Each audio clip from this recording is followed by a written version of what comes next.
ओम शांति। आज 29 दिसंबर 2025 की मुरली का विश्लेषण और स्वचिंतन बिंदु। पहली पॉइंट है घर वापसी की तैयारी। आज की मुरली में बाबा हम बच्चों को स्मरण कराते हैं कि यह संगम युग आत्मा के पुरुषोत्तम बनने का एकमात्र समय है।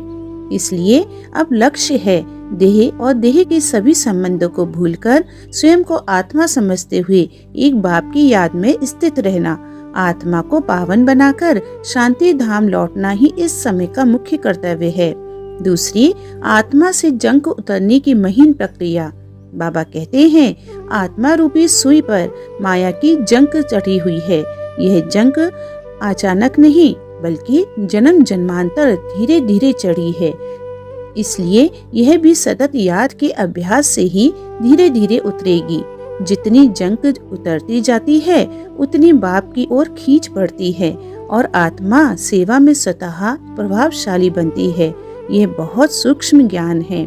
तीसरी, सुनी सुनाई बातों से बचकर श्रीमत पर चलना। बाबा स्पष्ट चेतावनी देते हैं कि सुनी सुनाई बातें अर्थात परमत आत्मा को कमजोर बना देती है और पढ़ाई छूटने का कारण बनती है। संगम युग में सुरक्षित रहने का एकमात्र आधार है श्रीमत।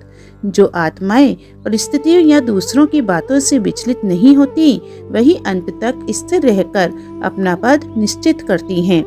चौथी, ज्ञान से बुद्धि भरपूर कर प्रभावी सेवा।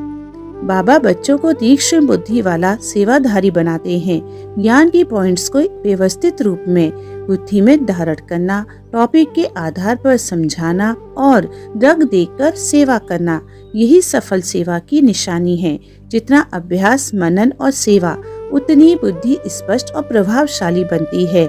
आज बाबा ने वरदान दिया है कलयुगी दुनिया के दुख अशांति का नजारा देखते हुए सदा साक्षी व बेहद के वैरागी भव।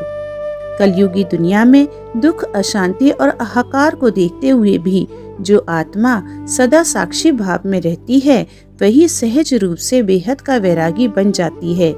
जब आत्मा का नाता बाप से मजबूत होता है तब परिस्थितियां परेशान नहीं करती बल्कि खेल के दृश्य समान अनुभव होती हैं।